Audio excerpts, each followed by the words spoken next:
Hi, this is ராகஸ்ருதி. இன்னைக்கு current affairs நம்ம பார்க்கலாம். உங்க சிம்கிளாட் 3ல இருக்க பேசேஜஸ் இன்னைக்கு சால்வ் பண்ண பார்க்கலாம். First let's look at the first passage. இது எதை பத்தி பேசுது அப்படின்னு சொல்லிட்டு நம்ம ஃபர்ஸ்ட் பார்க்கலாம். ஸோ இந்தியாவில் வந்துட்டு ஃபர்ஸ்ட் க்ரூட் ஃபைண்ட் வந்து கிருஷ்ணா கோதாவரி டீப் வாட்டர் பிளாக்ல கண்டுபிடிச்சிருக்காங்க. அதாவது கிருஷ்ணா கோதாவரி பேசின்ல க்ரூட் ஆயில் கண்டுபிடிச்சிருக்காங்க. க்ரூட் ஆயில்னா என்னன்னு நம்ம பார்க்கலாம். க்ரூட் ஆயில் வந்து நம்ம இதை ரீஃபைன் பண்ணி கிடைக்கிற டிஃப்ரெண்ட் ஃபியூவல்ஸ் தான் பெட்ரோல், கெரோசின், டீசல். இந்த க்ரூட் ஆயில் தான் பேஸ். ஸோ இதை ஃபர்ஸ்ட் ஒரு ஃபர்னஸ்ல ஹீட் பண்ணி டிஃப்ரெண்ட் டெம்பரேச்சர்ஸ்ல ஹீட் பண்ண நமக்கு ஒவ்வொரு ஃபியூவலா கிடைக்கும். ஸோ கீழே பார்த்தீங்கன்னா டீசல் 300 டிகிரி செல்சியஸ்ல ஹீட் பண்ணும்போது டீசல் கிடைக்கும். ஸோ 200 டிகிரி செல்சியஸ்னா கெரசின், 150 டிகிரி செல்சியஸ்னா பெட்ரோலியம். ஸோ இந்த மாதிரி டிஃப்ரெண்ட் டிகிரிஸ்ல ஹீட் பண்ணும்போது நமக்கு ஒவ்வொரு ப்ராடக்டா கிடைக்கும். இது ஃப்ராக்ஷனல் டிஸ்டிலேஷன் சொல்லுவாங்க. ஸோ இந்த க்ரூட் ஆயில தான் வந்து இப்போ இந்தியாவில் கிருஷ்ணா கோதாவரி பேசன்ல கண்டுபிடிச்சிருக்கோம். இப்போ இந்த பேசேஜ்ல எந்தெந்த வேர்ட்ஸ் இம்பார்ட்டன்ட் அண்ட் எந்தெந்த இடத்துல இருந்து கொஷின்ஸ் கேட்கலாம் அப்படின்றது இப்போ நீங்களே நியூஸ் பேப்பர் படிக்கும் போது ஒரு நியூஸ் கிளிப் எடுத்துக்கிறீங்கன்னா அதுல அந்த நியூஸ் கிளிப்ல எந்தெந்த வேர்ட்ஸ் இம்பார்ட்டன்ட், எதுல இருந்து பாசிபிள் கொஷின்ஸ் வரலாம் அப்படின்னு சொல்லிட்டு நீங்களே ஒரு அனலைஸ் பண்றதுக்கு ஒரு ஐடியா உங்களுக்கு கிடைக்கணும். ஸோ இந்த பேசேஜ் எடுத்துக்கிட்டிங்கன்னா கிருஷ்ணா கோதாவரி டீப் வாட்டர் பிளாக்னா என்னன்னு அவங்க கேட்கலாம். அதை பத்தி ஒரு கொஷின் வரலாம். ஒரு ஓஎன்ஜிசி அதை வச்சு ஒரு கொஷின் வரலாம். ஸோ இந்த மாதிரி டிஃப்ரெண்ட் கொஷின்ஸ் வரலாம். இப்போ யூனியன் மினிஸ்டர் ஆஃப் பெட்ரோலியம்னு இங்கே கொடுத்துருக்காங்க. ஸோ யூனியன் மினிஸ்டர் ஆஃப் பெட்ரோலியம்னா அவர் யாரு? ஸோ யாரு வந்துட்டு மினிஸ்ட்ரி ஆஃப் பெட்ரோலியமோட மினிஸ்டர் யாருன்னு சொல்லிட்டு அந்த மாதிரி கொஷின்ஸ் வரலாம். ஸோ இந்த மாதிரி you should try to analyse எந்தெந்த இடத்துல இருந்து வரலாம்னு. இப்போ கிருஷ்ணா கோதாவரின்னு கொடுத்துருக்காங்க. இந்த ரிவர்ஸ் வச்சு ஏதாவது உங்களுக்கு கொஷின் வரலாம். ஸோ ஃபர்ஸ்ட் வந்து நம்ம கிருஷ்ணா கோதாவரி டீப் வாட்டர் பிளாக்னா என்னன்னு பார்க்கலாம். இங்கே தான் வந்துட்டு கண்ட்ரியோட ஃபர்ஸ்ட் க்ரூட் ஃபைண்ட் இந்த இடத்துல தான் கண்டுபிடிக்கிறாங்க. யாரு கண்டுபிடிக்கிறாங்கன்னா ஓஎன்ஜிசி. ஓஎன்ஜிசினா என்னன்னு நம்ம நெக்ஸ்ட் ஸ்லைட்ல பார்க்கலாம். ஸோ ஓஎன்ஜிசி தான் oil and natural gas corporation அப்படின்னு சொல்லுவோம். அவங்க தான் வந்துட்டு இங்க வந்து ஃபர்ஸ்ட் இந்த க்ரூட் ஆயிலை வந்து கண்டுபிடிக்கிறாங்க. இந்த கிருஷ்ணா கோதாவரி வந்து பே ஆஃப் பெங்கால் ரீஜன்ல இருக்கு. அதாவது ஆந்திர பிரதேஷ் ஏரியால பே ஆஃப் பெங்கால் ஏரியால இது இருக்கு. ஸோ இந்த பிக்சர்ஸ்ல பாத்தீங்க அப்படின்னா ஸோ அந்த கிருஷ்ணா கோதாவரி பேசன் எங்க இருக்குன்னு கொடுத்துருப்பாங்க. அந்த ஏரியால தான் இந்த க்ரூட் ஃபைண்ட் வந்து இப்ப கண்டுபிடிச்சிருக்காங்க. இப்போ நெக்ஸ்ட் ஸ்லைட் நம்ம போலாம். So it talks about ONGC. ஓஎன்ஜிசினா என்ன? இப்போ இது ஒரு ஆர்கனைசேஷன். ஸோ இது வந்து oil and natural gas corporation சொல்லுவாங்க. இப்போ இந்த மாதிரி ஒரு ஆர்கனைசேஷன் உங்க நியூஸ் கிளிப்ல இருக்குன்னா அதுல இருந்து நீங்க என்ன மாதிரி பாசிபிள் கொஷின்ஸ் எக்ஸ்பெக்ட் பண்ணலாம் அப்படின்னு சொல்லிட்டு உங்களுக்கு தெரியணும். ஸோ ஃபர்ஸ்ட் வந்து இது எந்த மினிஸ்ட்ரி கீழே வருது, இது வந்துட்டு இதோட ஃபங்க்ஷன் என்னது, இது ஹெட் குவார்ட்டர்ஸ் எங்க இருக்கு, இதோட சேர்மேன் யாரு, இந்த மாதிரி விஷயங்கள்லாம் you have to know. So இதோட ஃபுல் ஃபார்ம் என்ன? Oil and natural gas corporation. இதோட ஃபங்க்ஷன் என்னன்னா ஹைட்ரோ கார்பன் எக்ஸ்ப்ளரேஷன். ஹைட்ரோ கார்பன்னா இந்த மாதிரி க்ரூட் ஆயில் இந்த மாதிரி விஷயங்கள் ஃபியூவல்லாம் வந்துட்டு கிடைக்கிறதுனா அது எங்க இருந்து நமக்கு கிடைக்கிறதுன்றதை எக்ஸ்ப்ளோர் பண்றது இவங்களோட வேலை.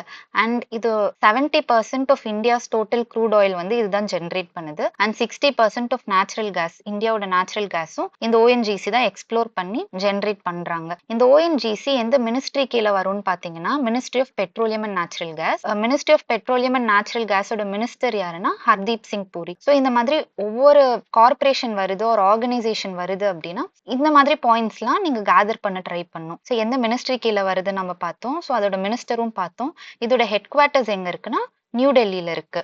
அண்ட் இதோட சேர்மேன் வந்து அருண்குமார் சிங். ஸோ இந்த மாதிரி points you have to try to gather. இதெல்லாம் பாசிபிள் கொஷின்ஸ் உங்களுக்கு கேட்கலாம். இப்போ வந்து கிருஷ்ணா ரிவர் பத்தி அங்க கொடுத்துருந்தாங்க, கிருஷ்ணா கோதாவரி பேசின்னு. ஸோ கிருஷ்ணா ரிவர் பத்தி நம்ம பார்க்கலாம். இப்போ ஒரு ரிவர் எடுத்துக்கிட்டீங்கன்னா எந்தெந்த பாயிண்ட்ஸ்ல இருந்து அவங்க கொஷின் கேட்கலாம்னா அந்த ரிவர் வந்து எங்க ஆரிஜின் ஆகுது, எங்க இருந்து ஸ்டார்ட் ஆகுது, அந்த ரிவர் எங்க போய் ட்ரெயின் ஆகுது, அது எந்த இடத்துல போய் சேருது கடைசியா, அண்ட் எந்தெந்த ஸ்டேட்ஸ் வழியா அது பாஸ் ஆகுது, அண்ட் அதோட டைரக்ஷன் என்ன, ஈஸ்ட் ஃப்ளோயிங்கா வெஸ்ட் ஃப்ளோயிங்கா அந்த மாதிரி. அண்ட் ஆல்சோ அந்த ரிவர்ல இம்பார்ட்டன்டான ஒரு டேம் அந்த மாதிரி. ஸோ இம்பார்ட்டன்ட் ரிசர்வாயர்ஸ் ஒரு டேம்ஸ் எதா இருந்ததுன்னா அதையும் நீங்க தெரிஞ்சு வச்சுக்கோங்க.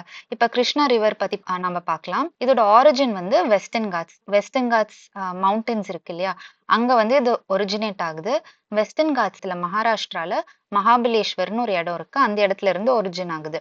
அண்ட் எங்க போய் ட்ரெயின் ஆகுதுன்னா பே ஆஃப் பெங்கால். ஸோ இந்த பிக்சர் பார்த்தீங்கன்னா உங்களுக்கு தெரியும். ஸோ லெஃப்ட் சைட்ல வந்துட்டு வெஸ்டர்ன் காட்ஸ்ல இருந்து ஸ்டார்ட் ஆகி ரைட் சைடு வந்து பே ஆஃப் பெங்கால்ல போயிட்டு அது ட்ரெயின் ஆகும். ஸோ எந்தெந்த ஸ்டேட்ஸ் வழியா அது பாஸ் ஆகுதுன்னா மகாராஷ்டிரா, கர்நாடகா, தெலுங்கானா, ஆந்திர பிரதேஷ்.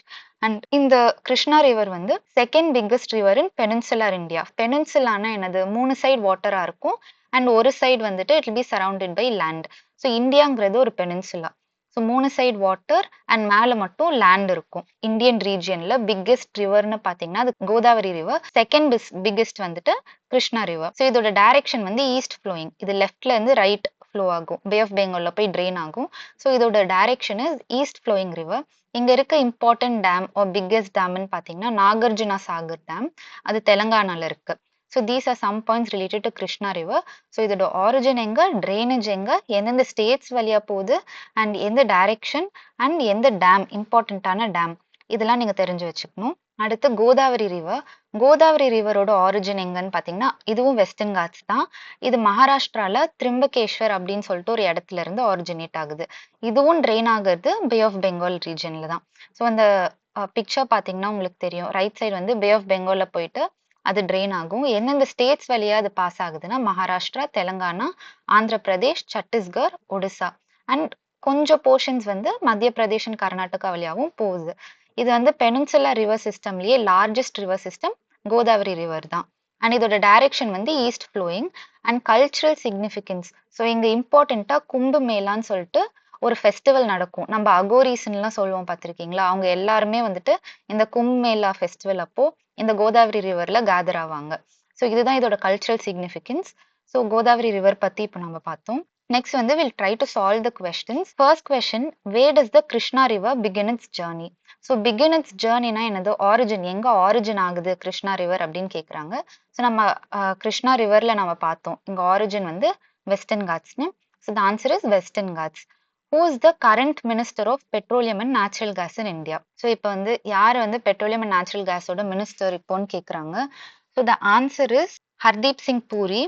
இந்த மாதிரி கொஷின்ஸ் கேட்குறப்போ நீங்க வந்து ட்ரை டு அண்டர்ஸ்டாண்ட் மற்ற ஆப்ஷன்ஸும் வந்துட்டு அவங்க எந்த மினிஸ்டர் அப்படின்றதும் வந்துட்டு நீங்க ட்ரை டு ஆன்சர் இட். இப்போ தர்மேந்திர பிரதான் வந்துட்டு minister of education, Nitin Gadkari வந்து minister of road transport and highways, Nirmala Sitharaman வந்து மினிஸ்டர் ஆஃப் ஃபினான்ஸ். ஸோ இந்த மாதிரி மற்ற ஆப்ஷன்ஸ்க்கும் நீங்க ஆன்சர் ஃபைண்ட் பண்ண ட்ரை பண்ணுங்க. நெக்ஸ்ட் வந்து which water body does the Godavari river train in to? So Godavari river எந்த இடத்துல போய் ட்ரெயின் ஆகுதுன்னு கேட்குறாங்க. ஸோ நம்ம பார்த்த மாதிரி இது bay of Bengal, bay of பெங்கால்ல போயிட்டு ட்ரெயின் ஆகுது. Next question, who's the current chairman of oil and natural gas corporation limited? ஓஎன்ஜிசியோட சேர்மேன் யாருன்னு கேட்குறாங்க. ஸோ இந்த மாதிரி ஒரு கார்பரேஷன் இந்த மாதிரி ஒரு ஆர்கனைசேஷன் எடுத்துக்கிட்டோம்னா அதுல சேர்மேன் வச்சு கொஷின்ஸ் வரலான்னு பார்த்தோம், ஹெட் குவார்ட்டர்ஸ் வச்சு கொஷின்ஸ் வரலான்னு பார்த்தோம். ஸோ இது வந்து சேர்மேன் வச்சு கேட்டிருக்காங்க. ஸோ ஹூஸ் த கரண்ட் சேர்மேன்னு கேட்குறாங்க. It is Arunkumar Singh. அருண்குமார் சிங் தான் கரண்ட் சேர்மேன் ஆஃப் ஓஎன்ஜிசி. இப்போ பிரவீன் குமார் ஸ்ரீவஸ்தவா அவர் யாருன்னா central vigilance commissioner. So vigilance commission ஒன்று இருக்கும். ஸோ அதில் இருக்க சென்ட்ரல் விஜிலன்ஸ் கமிஷனர் தான் இவர். தினேஷ் குமார் காராங்கிறவர் வந்து எஸ்பிஐயோட chairperson. Chairman of SBI is Dinesh Kumar Khara. CB Anantha Krishnan வந்துட்டு chairperson and MD of HAL, Hindustan aeronautics லிமிடெடோட சேர்மேன் வந்து சிபி ஆனந்த கிருஷ்ணன். ஸோ இந்த மாதிரி இருக்க கொஷின்ஸ்க்கு மற்ற ஆப்ஷன்ஸ்லையும் இவங்கெல்லாம் யாருன்றத நீங்க நோட் பண்ணி வச்சுக்கோங்க. So that it will be helpful. மற்ற பேராகிராஃப்ஸ் உங்களுக்கு கொடுத்தாங்கன்னா உங்களுக்கு ஆன்சர் தெரியும். So what ever I'm teaching now, இதை தாண்டியும் உங்களுக்கு கொஷின்ஸ் வரலாம். ஸோ நீங்க ஒவ்வொரு நியூஸ் பேப்பர் கிளிப்பிங் படிக்கும் போதும் ட்ரை டு அண்டர்ஸ்டாண்ட் என்ன கொடுத்துருக்காங்க, எந்தெந்த இடத்துல இருந்து கொஷின்ஸ் வரலாம். இப்போ நான் சொன்னேன் இல்லையா, ஒரு பேசேஜ் கொடுத்தாங்கன்னா இந்த வேர்ட்ஸ் வந்து இம்பார்ட்டன்ட், இங்க இருந்துலாம் கொஷின்ஸ் வரலாம். அந்த டாபிக்ல இருந்து எந்த மாதிரி கொஷின்ஸ் வரலாம் அப்படின்னு சொல்லிட்டு நீங்க அனலைஸ் பண்ணி தெரிஞ்சுக்கணும். ஸோ நீங்க வந்து you have to do more work on it. நான் இங்க கொடுக்கறத தாண்டி நீங்க வந்து எக்ஸ்ட்ரா எஃபர்ட்ஸ் போட்டு you have to study. So that is very important. இப்போ நெக்ஸ்ட் என்ன கேட்குறாங்கன்னா, how many core industries are there in இந்தியான்னு சொல்றாங்க. கோர் இண்டஸ்ட்ரீஸ்னா என்னன்னு ஃபர்ஸ்ட் பார்க்கலாம். கோர் இண்டஸ்ட்ரீஸ்னா there are set of 8 core industries in India. அந்த 8 கோர் இண்டஸ்ட்ரீஸ் என்னன்னா coal, crude oil, cement, fertilisers, refinery products, electricity, natural gas, steel. இந்த 8ம் வந்து கோர் இண்டஸ்ட்ரீஸ்னு சொல்லுவாங்க. இந்த கோர் இண்டஸ்ட்ரீஸோட இம்பார்ட்டன்ட் ஃபங்க்ஷன் ஒரு எதுக்காக இந்த கோர் இண்டஸ்ட்ரீஸ் ரொம்ப இம்பார்ட்டன்ட்னு பார்த்தீங்கன்னா, இந்த கோர் இண்டஸ்ட்ரீஸோட growth ரேட் தான் இந்தியன் எக்கானமியோட ஹெல்த்தையே டிட்டர்மின் பண்ணுது. ஸோ இந்த கோர் இண்டஸ்ட்ரீஸ் எல்லாம் வந்துட்டு வளருது அப்படின்னா இந்தியன் எக்கானமியும் வளருதுன்னு அர்த்தம். ஒரு இந்த கோர் இண்டஸ்ட்ரீஸ் வந்துட்டு growth ரேட் ரொம்ப கம்மியா இருக்கு அப்படின்னா நம்மளோட இந்தியன் எக்கானமி growth ரேட்டும் கம்மியா தான் இருக்கும். ஸோ அதனால இந்த கோர் இண்டஸ்ட்ரீஸ் ரொம்ப இம்பார்ட்டன்ட். இதை எப்படி ஈஸியா ரிமெம்பர் பண்ணிக்கலாம்னா சிசிசி ஃப்ரெண்ட்ஸ் அப்படின்னு சொல்லி வச்சுக்கலாம். ஸோ சிசிசினா கோல், க்ரூட் ஆயில், சிமெண்ட். ஃப்ரெண்ட்ஸ்னா fertilisers, refinery products, electricity, natural gas, steel. So அவங்க வந்து கொஷனில் இதில் எது கோர் இண்டஸ்ட்ரீஸ் அப்படின்னு சொல்லிட்டு 4 ஆப்ஷன் கொடுப்பாங்க. ஸோ நீங்கள் வந்து ஈஸியாக இந்த மாதிரி ட்ரிக் வச்சுட்டு you can easily remember and answer the questions. So core இண்டஸ்ட்ரீஸ்னா இந்த 8 இண்டஸ்ட்ரீஸ், இந்த 8 இண்டஸ்ட்ரீஸ் ரொம்ப இம்பார்ட்டன்ட். ஒரு எக்கானமிக்கு இந்த 8 இண்டஸ்ட்ரீஸ் ரொம்ப இம்பார்ட்டன்ட். இதோட growth தான் வந்துட்டு இந்தியன் எக்கானமியோட ஓவரால் ஹெல்த்தையே டிட்டர்மின் பண்ணுது. ஸோ இதுதான் கோர் இண்டஸ்ட்ரீஸ். இங்க இருக்க கொஸ்டின் வந்து how many core industries are there in இந்தியான்னு கேட்குறாங்க. ஸோ நம்ம இங்க பார்த்த மாதிரி 8 கோர் இண்டஸ்ட்ரீஸ் இருக்கு. இந்த சிசிசி ஃப்ரெண்ட்ஸ் அது 8 கோர் இண்டஸ்ட்ரீஸ். ஸோ இதுக்கு ஆன்சர் 8. ஸோ என்னென்ன கோர் இண்டஸ்ட்ரீஸ்ன்னு கொடுத்து இதுல எது கோர் இண்டஸ்ட்ரீஸ்ன்னு கேட்டாலுமே you should be able to answer. அடுத்து வந்து from which country does India currently import the highest amount of oil. So எந்த கண்ட்ரில இருந்து இந்தியா அதிக ஆயில் இம்போர்ட் பண்ணுது கரண்ட்லி அப்படின்னு கேக்குறாங்க. இப்போ வந்து இந்த பேசேஜ் எடுத்துக்கிட்டீங்கன்னா இதுல கொடுத்திருப்பாங்க India is the 3rd largest oil consumer and importer in the world அப்படின்னு ஒரு லைன் இருக்கும். ஸோ நம்ம வந்து 3rd லார்ஜஸ்ட் ஆயில் கன்சியூமர், அதிகமா வேர்ல்ட்லயே வந்து 3வது பிளேஸ்ல நம்ம இருக்கோம் ஆயில் கன்சியூம் பண்றதுல. அண்ட் ஆல்சோ அதிகமா நம்ம இம்போர்ட் பண்றோம், மற்ற கண்ட்ரீஸ்ல இருந்து ஆயில் அதிகமா வாங்குறோம்னு கொடுத்துருக்காங்க. அப்போ நீங்க வந்து யோசிக்கணும் மற்ற கண்ட்ரீஸ்ல இருந்து நம்ம வாங்குறோம் அப்படின்னா எந்த கண்ட்ரில இருந்து அதிகமா வாங்குறோம் அப்படின்ற கொஸ்டின் வரலான்றது நீங்க யோசிக்கணும். ஸோ அந்த மாதிரி தான் இந்த கொஸ்டின் கேட்டிருக்காங்க, எந்த கண்ட்ரில இருந்து நம்ம அதிகமா ஆயில் இம்போர்ட் பண்றோம் அப்படின்ட்டு. இதுக்கு வந்து நம்ம இந்த ஸ்லைட் போலாம். ஸோ அதிகமா நம்ம இம்போர்ட் பண்றோம், ஆயில் இம்போர்ட் பண்ற கண்ட்ரி வந்து ரஷ்யா. பிகாஸ் இந்த ஃபர்ஸ்ட் பிக்சர் பாத்தீங்கன்னா அந்த ப்ளூ கலர் பாருங்க, ஏப்ரல்ல வந்து 36.4%, மார்ச்ல வந்து 33.8%. ஸோ அதிகமா நம்ம இம்போர்ட் பண்ணது அந்த ப்ளூ கலர் வந்து ரஷ்யாவை வந்து குறிக்குது. ஸோ அதிகமா நம்ம இம்போர்ட் பண்றது வந்து ரஷ்யா கிட்ட இருந்து தான். So it is given Russia's currently India's largest supplier of oil. So கரண்டா ரஷ்யா கிட்ட இருந்து அதிகமா வாங்குறோம். ஏன் ஆயில் வந்து இந்தியா அதிகமா ரஷ்யா கிட்ட இருந்து வாங்குது அப்படின்னா இந்த ரஷ்யா உக்ரைன் வார்னால வெஸ்டர்ன் கண்ட்ரீஸ் ரஷ்யா மேல சாங்ஷன்ஸ் போட்டுட்டாங்க. இந்த சாங்ஷன்ஸ்னால ரஷ்யன் ஆயில யாரும் வாங்குறது கிடையாது. அதோட டிமாண்ட் கம்மியாகிறனால அதோட பிரைஸும் கம்மியாயிடுச்சு. இது ஒரு ஆப்பர்ச்சுனிட்டியா யூஸ் பண்ணி இந்தியா வந்து அதிகமா ரஷ்யா கிட்ட இருந்து ஆயில் இப்ப வாங்கிட்டு இருக்கு. So the answer for this question is Russia. So currently நம்ம highest amount of oil எந்த கண்ட்ரில இருந்து இம்போர்ட் பண்றோம் அப்படின்னா அது ரஷ்யா. ஸோ இந்த பேசேஜோட கொஷின்ஸ் நம்ம பார்த்தோம். ஸோ எந்த மாதிரி கொஷின்ஸ் வரும், ஸோ எந்த இடத்துல இருந்து கொஷின்ஸ் வரும், ஸோ ஒவ்வொரு டாபிக்ல இருந்து எந்த மாதிரி கொஷின்ஸ் வருங்கிறது நீங்களும் அனலைஸ் பண்ண தெரிஞ்சுக்கணுங்கிறது இந்த பேசேஜ்ல நம்ம பார்த்தோம். நெக்ஸ்ட் பேசேஜ் நம்ம போலாம். இந்த passage it talks about sugar. இப்ப இந்தியா வந்துட்டு இன்டர்நேஷனல் சுகர் ஆர்கனைசேஷனோட சேரா இந்தியாவை அப்பாயிண்ட் பண்ணிருக்காங்க. சேர்னா என்ன, லீட் ஒரு ஹெட். இந்த வருஷத்தோட ஐஎஸ்ஓட சேரா வந்துட்டு இந்தியாவை அப்பாயிண்ட் பண்ணிருக்காங்க. India is the largest consumer and second largest producer of sugar. நாம தான் அதிகமா சுகர் கன்சியூம் பண்றோம் and second largest producer of சுகரும் நாம தான். ஸோ இந்த மாதிரி ஒரு லைன் கொடுக்கும் போது உங்களுக்கு உடனே தோணும் நாம செகண்ட் லார்ஜஸ்ட் ப்ரொடியூசர் அப்படின்னா ஃபர்ஸ்ட் லார்ஜஸ்ட் ப்ரொடியூசர் யாரு அப்படின்ட்டு. So the answer is Brazil. Brazil தான் அதிகமா வந்து சுகர் ப்ரொடியூஸ் பண்ற கண்ட்ரி. செகண்ட் வந்து நாம. ஸோ இந்த பேசேஜ்ல இருந்து எந்தெந்த இடத்துல இருந்து கொஸ்டின்ஸ் வரலாம் அப்படின்னு சொல்லி நீங்க யோசிக்கலாம். ஸோ செகண்ட் லார்ஜஸ்ட் ப்ரொடியூசர்னு கொடுத்துருக்கனால ஃபர்ஸ்ட் லார்ஜஸ்ட் ப்ரொடியூசர் யாருன்னு கேட்கலாம். இங்க ஐஎஸ்ஓ பத்தி கொடுத்துருக்காங்க. ஸோ ஐஎஸ்ஓ பத்தின கொஸ்டின்ஸ் வரலாம். லைக் அதுல எத்தனை மெம்பர்ஸ் இருக்காங்க, ஆர் அதோட ஹெட் குவார்ட்டர்ஸ் எங்க இருக்கு, இந்த மாதிரி கொஸ்டின்ஸ் வரலாம். நெக்ஸ்ட் வந்து இந்த பேசேஜ்ல வந்து எத்தனால் பத்தி பேசியிருப்பாங்க. எத்தனால் எதனால இம்பார்ட்டன்ட், எத்தனால் ப்ரொடக்ஷன் வந்துட்டு எதனால நம்ம இன்க்ரீஸ் பண்ணணும்னு பேசிட்டு இருக்கோம், குளோபலி எதனால எத்தனால் ரொம்ப இம்பார்ட்டன்டா பேசப்படுது அப்படிங்கிற கொஸ்டின்ஸ் எல்லாம் வரலாம். ஸோ எத்தனால் பத்தி நீங்க படிச்சுக்கணும். அண்ட் ஆல்சோ இங்க COP26 அப்படின்னு சொல்லிட்டு ஒரு இது கொடுத்துருக்காங்க. ஸோ COP26னா என்னன்னு கேட்கலாம். ஸோ அதை பத்தி இந்த மாதிரியான டாபிக்ஸ் வந்து நீங்க இந்த பேசேஜ் படிக்கும் போதே உங்களுக்கு தெரியணும் இங்க இருந்தெல்லாம் கொஸ்டின்ஸ் வரலாம் அப்படின்னு சொல்லி. இப்போ நாம வந்து ஐஎஸ்ஓ பத்தி பார்க்கலாம். ஐஎஸ்ஓனா இன்டர்நேஷனல் சுகர் ஆர்கனைசேஷன். இது வந்து ஒரு யூஎன் அஃபிலியேட்டட் பாடி. யூஎன்னா என்னது, யுனைடெட் நேஷன்ஸ். யுனைடெட் நேஷன்ஸோட அட்டாச் ஆயிருக்க ஒரு பாடி தான் இந்த ஐஎஸ்ஓ. இதோட ஹெட் குவார்ட்டர்ஸ் வந்து லண்டன்ல இருக்கு. இந்த ஐஎஸ்ஓல 85 மெம்பர் கண்ட்ரீஸ் ஜாயின் பண்ணியிருக்காங்க. இந்த 85 மெம்பர் கண்ட்ரீஸும் சேர்த்து 90% ஆஃப் குளோபல் சுகரை ப்ரொடியூஸ் பண்றாங்க. இந்த 85 மெம்பர் கண்ட்ரீஸ் யாருன்னா ரொம்ப அதிகமா சுகர் ப்ரொடக்ஷன்ல இன்வால்வ் ஆயிருக்க கண்ட்ரிஸ் எல்லாருமே இந்த ஐஎஸ்ஓல இருப்பாங்க. அண்ட் இவங்களோட இம்பார்ட்டன்ட் ஃபங்க்ஷன் என்ன, எதனால இந்த ஆர்கனைசேஷன் அப்படின்னா குளோபல் சுகர் மார்க்கெட்டை வந்துட்டு இம்ப்ரூவ் பண்றதுக்காக இந்த ஆர்கனைசேஷன் ஸ்டார்ட் பண்ணியிருக்காங்க. This is about ISO.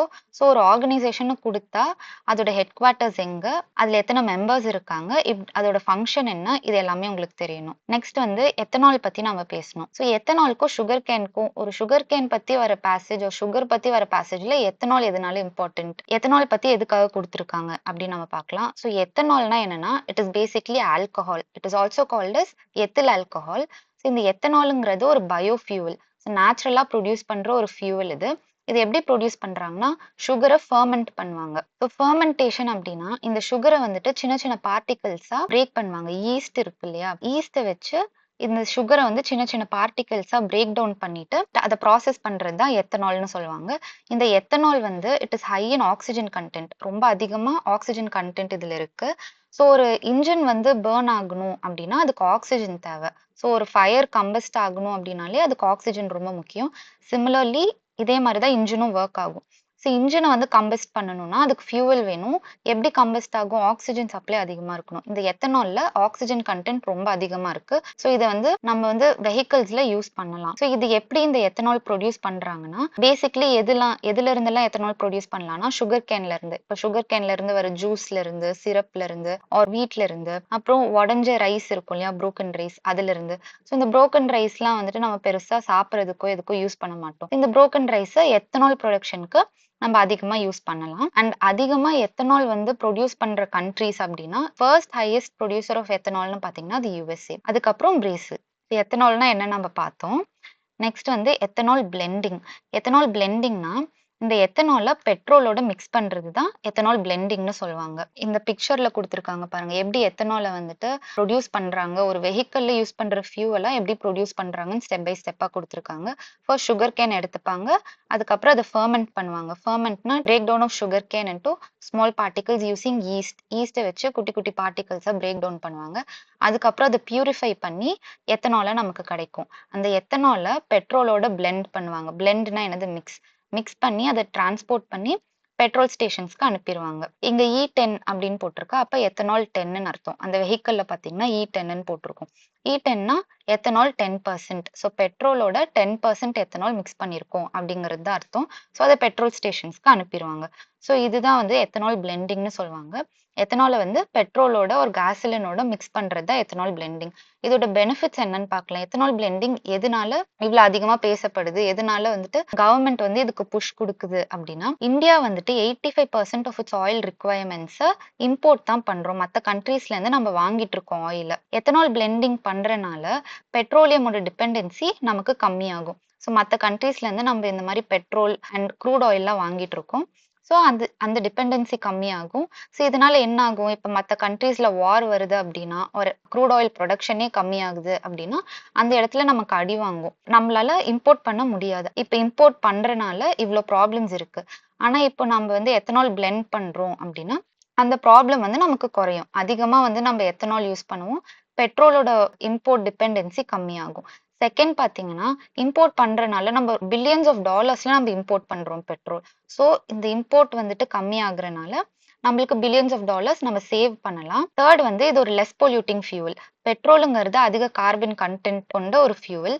ஆனா எத்தனால் பிளெண்ட் பண்ணும்போது அந்த கார்பன் கண்டென்ட் கம்மியாகும் அண்ட் லெஸ் பொல்யூட்டிங்கா இருக்கும். அடுத்து வந்து எத்தனால் பிளெண்ட் பண்ற பெட்ரோல் வந்து it will be lower in cost wise கம்மியா இருக்கும். பெட்ரோல் மாதிரியே எஃபிஷியன்டா தான் இருக்கும் அண்ட் காஸ்ட்டும் கம்மியா இருக்கும். So these are the benefits of ethanol blending. இப்போ கவர்மெண்ட் வந்து எத்தனால் பிளெண்டட் பெட்ரோல் ப்ரோக்ராம் அப்படின்னு சொல்லிட்டு ஒன்று ஸ்டார்ட் பண்ணியிருக்காங்க. இது எதுக்காக ஸ்டார்ட் பண்ணியிருக்காங்கன்னு பார்க்கலாம். இது வந்து கன்வென்ஷனல் பெட்ரோல். கன்வென்ஷனல் பெட்ரோல்னா என்ன? எதுவுமே நம்ம மிக்ஸ் பண்ணாத நார்மல் பெட்ரோல் இருக்கு இல்லையா, அதுக்கு ஆல்டர்னேட்டா நம்ம வந்து எத்தனால் பிளெண்டட் பெட்ரோலை யூஸ் பண்ணணுங்கிறத ப்ரொமோட் பண்றதுக்காக கவர்மெண்ட் இந்த ப்ரோக்ராம் வந்து ஸ்டார்ட் பண்ணாங்க. இது எப்போ லான்ச் பண்ணாங்கன்னா 2003ல. ஸோ எந்தெந்த ரீசன்ஸ்க்காக கவர்மெண்ட் இந்த ப்ரோக்ராம் ஸ்டார்ட் பண்ணாங்க அப்படின்னா, so benefits of ethanol blending பார்த்தோம் இல்லையா, அதே தான், சேம் தான். இது க்ரூட் ஆயில் வந்து மற்ற கண்ட்ரீஸ்ல இருந்து இம்போர்ட் பண்றது அந்த டிபெண்டன்சி கம்மி பண்ணணுங்கிறதுக்காக. நெக்ஸ்ட் வந்து ரெனியூவபிள் எனர்ஜியை ப்ரொமோட் பண்ணணும் அப்படின்னு. ரெனியூவபிள் எனர்ஜினா என்னது? இப்போ விண்ட்லாம் நமக்கு ரெனியூவபிள் எனர்ஜி. எவ்வளோ யூஸ் பண்ணாலும் திரும்ப நமக்கு விண்ட் வந்து ரீஜெனரேட் ஆகிட்டே தான் இருக்கும். ஆனால் கோல்னு எடுத்துக்கிட்டிங்கன்னா it will take billions of years to form. அது வந்து நம்ம யூஸ் பண்ண அது குறைஞ்சிட்டே தான் இருக்கும். மறுபடியும் ஒரு மில்லியன் இயர்ஸ் எடுத்து தான் திரும்ப நமக்கு கோல் கிடைக்கும். ஸோ அது வந்து நான் ரெனியூவபிள் எனர்ஜி. ரெனியூவபிள் எனர்ஜினா நமக்கு நம்ம யூஸ் பண்ண திரும்ப நமக்கு கிடைச்சிட்டே இருக்கும். எக்ஸாம்பிள் வாட்டர், விண்டு, இதெல்லாம். இதே மாதிரி தான் எத்தனாலும். ஸோ சுகர் கேன் ப்ரொடியூஸ் பண்ணி ஒரு ரைஸ் ப்ரொடியூஸ் பண்ண போனால் நமக்கு எத்தனாலும் கிடைச்சிட்டே தான் இருக்கும். So it is a renewable energy. இதை ப்ரொமோட் பண்றதுக்காக இந்த ப்ரோக்ராம் ஸ்டார்ட் பண்ணாங்க.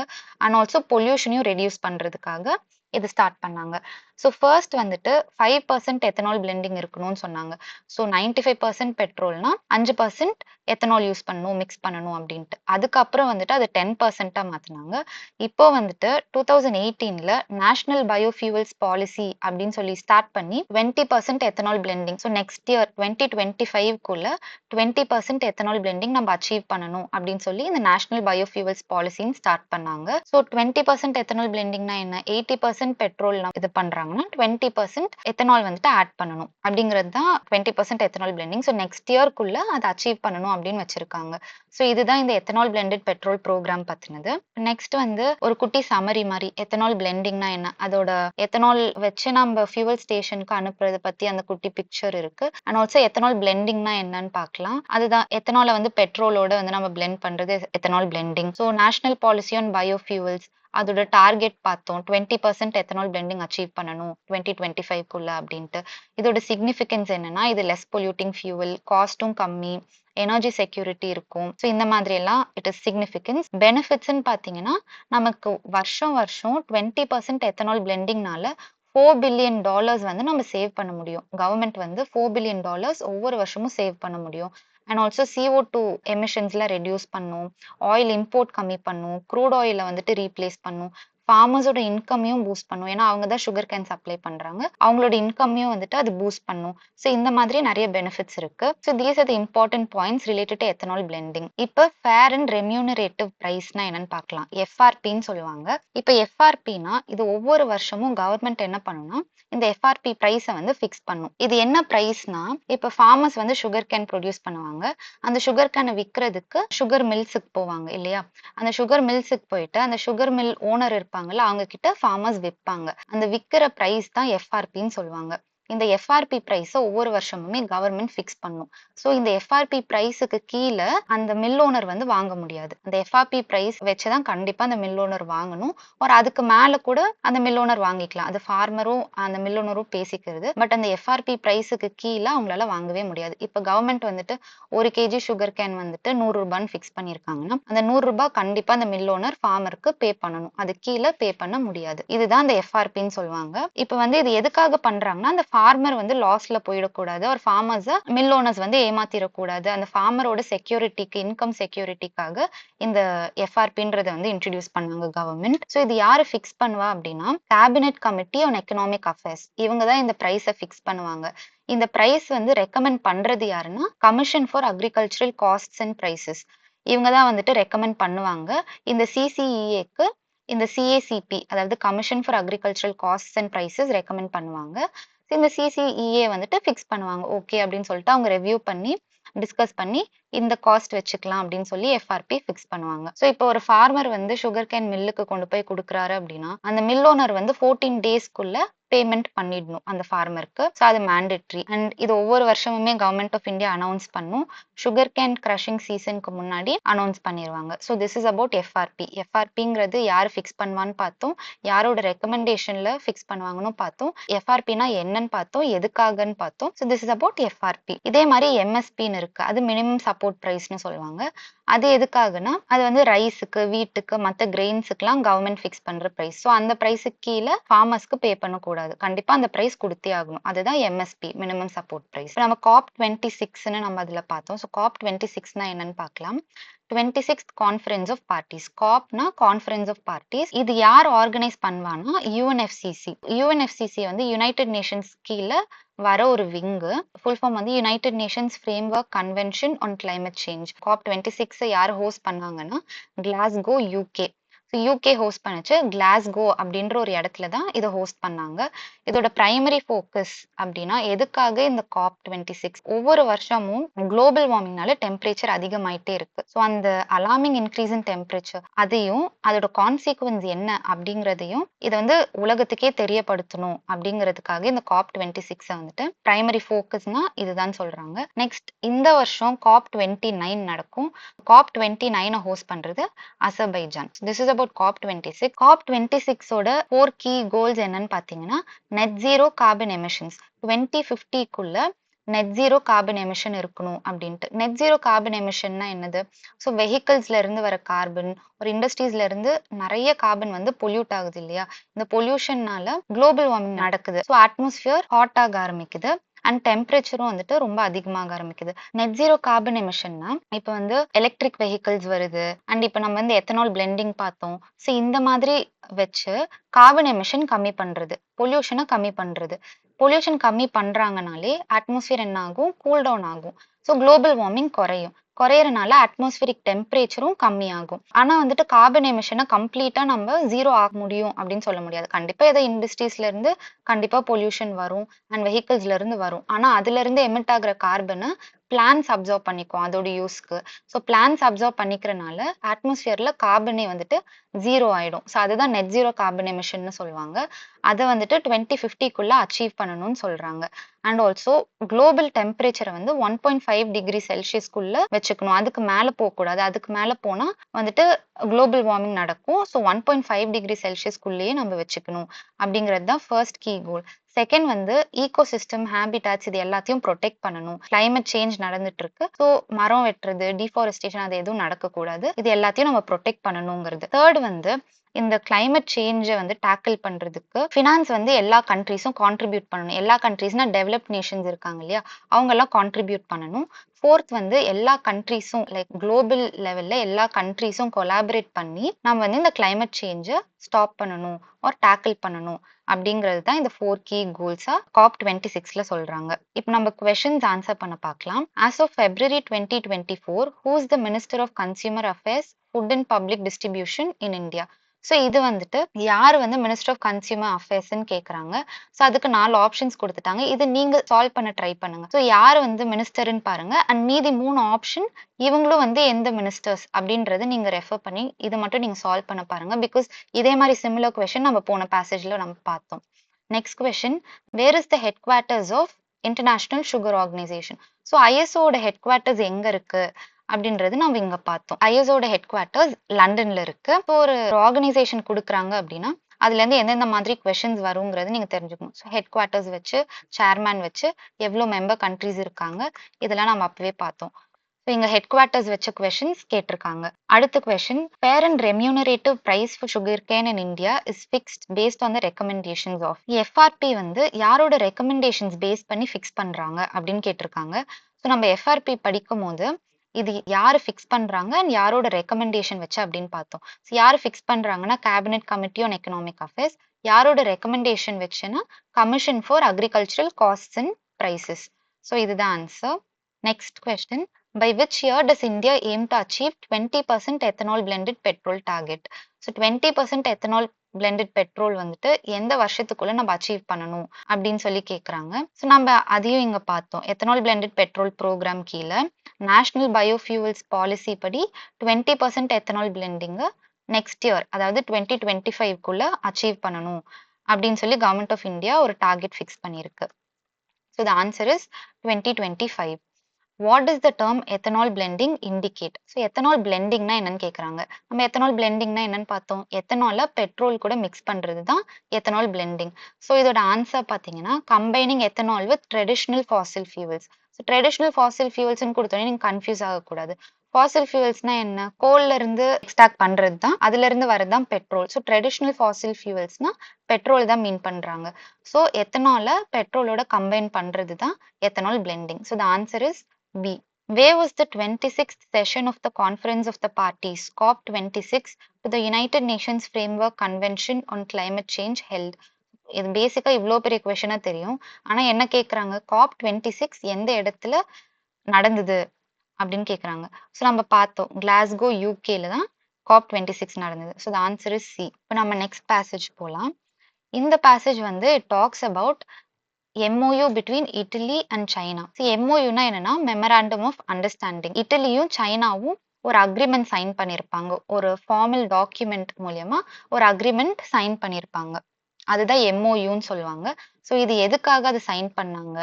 ஸோ பிஆர்ஐனா என்ன? பெல்ட் அண்ட் ரோட் இனிஷியேட்டிவ் அப்படின்னா என்னது? இது எல்லாமே நம்ம இதுல பார்க்கலாம். So belt and road initiative அப்படின்னா இது வந்து ஒரு டெவலப்மெண்ட் ஸ்ட்ராட்டஜி, சைனாவோட டெவலப்மெண்ட் ஸ்ட்ராட்டஜி இந்த பிஆர்ஐ. இது எப்போ லான்ச் பண்ணாங்கன்னா 2013ல சைனா லான்ச் பண்ணுச்சு. ஸோ இது பேசிக்லி ஒரு கனெக்டிவிட்டி ப்ராஜெக்ட். கனெக்டிவிட்டி எதெல்லாம் கனெக்ட் பண்ணுதுன்னா, மேப் பார்த்தீங்கன்னா சவுத் ஈஸ்ட் ஏஷியால இருந்து சென்ட்ரல் ஏஷியா, அதுக்கப்புறம் கல்ஃப் ரீஜியன், ஆப்பிரிக்கா, யூரோப், இந்த மாதிரி இவ்வளோ கான்டினென்ட்ஸை அது கனெக்ட் பண்ணுது. இந்த மாதிரி மேஜர் ஏரியாஸ் எல்லாத்தையுமே லேண்ட் அண்ட் சீ ரூட் ரெண்டு வழியாவுமே அது கனெக்ட் பண்ணுது.